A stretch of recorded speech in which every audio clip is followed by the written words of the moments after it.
चांदनी रात में एक हरे भरे जंगल के किनारे एक नन्हा सफेद खरगोश फ्लफी नदी के पास खेल रहा था। अचानक उसे हल्की सिसकियों की आवाज सुनाई दी। उसने अपने कान खड़े किए और इधर उधर देखा। नदी के किनारे एक खूबसूरत मगर घायल जलपरी पड़ी थी।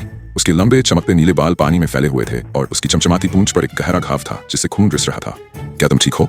फ्लफी ने नरमी से पूछा। जलपरी ने कमजोर मुस्कान के साथ कहा, मैं तूफान में फिस गई थी। मेरी पूंछ चट्टान से टकरा गई और मैं तैर नहीं सकती। अगर मैं ज्यादा देर तक यहाँ रही तो कोई खतरनाक मगरमच्छ मुझे खा सकता है। फ्लफी ने डर के साथ नदी की ओर देखा। पानी के नीचे कुछ साए हलचल कर रहे थे। वह समझ गया कि जलपरी को यहाँ अकेला छोड़ना बहुत खतरनाक होगा। चिंता मत करो, मैं तुम्हारी मदद करूंगा, फ्लफी ने आत्मविश्वास से कहा। वह तेजी से जंगल में दौड़ा और कुछ जड़ी बूटियां इकट्ठा की जो घाव भरने में मदद कर सकती थीं। लेकिन जैसे ही वह वापस आया उसने पानी में एक बड़ा मगरमच्छ देखा जो धीरे धीरे उनकी ओर बढ़ रहा था। जलपरी डरकर बोली, वह आ रहा है। फ्लफी ने छटपट सोचा और एक तरकीब निकाली। वह नदी के दूसरे किनारे की ओर दौड़ा और जोर से चिल्लाया, अरे मगरमच्छ, अगर हिम्मत है तो मुझे पकड़ कर दिखाओ। मगरमच्छ तुरंत फ्लफी की ओर मुड़ गया और उसके पीछे भागा। फ्लफी बहुत फुर्तीला था। वह पत्थरों पर कूदता हुआ तेजी से दौड़ने लगा। आखिरकार मगरमच्छ भ्रमित हो गया और किनारे के पास रुक गया। इसी बीच फ्लफी दोबारा जलपरी के पास पहुंचा। उसकी पूंछ पर जड़ी बूटियां लगाईं और उसे सहारा देकर नदी के सुरक्षित हिस्से में पहुंचा दिया। जलपरी ने आश्चर्य और खुशी से कहा, तुमने अपनी जान खतरे में डालकर मेरी मदद की। तुम सच में बहुत बहादुर हो।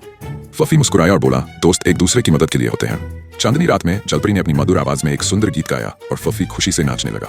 जंगल के दूसरे जानवर भी ये दृश्य देखकर मुस्कुराने लगे। इस तरह एक नन्हे खरगोश की बहादुरी ने एक जलपरी की जान बचाई और उनकी दोस्ती हमेशा के लिए अमर हो गई, जिसे नदी का बहता पानी हमेशा गुनगुना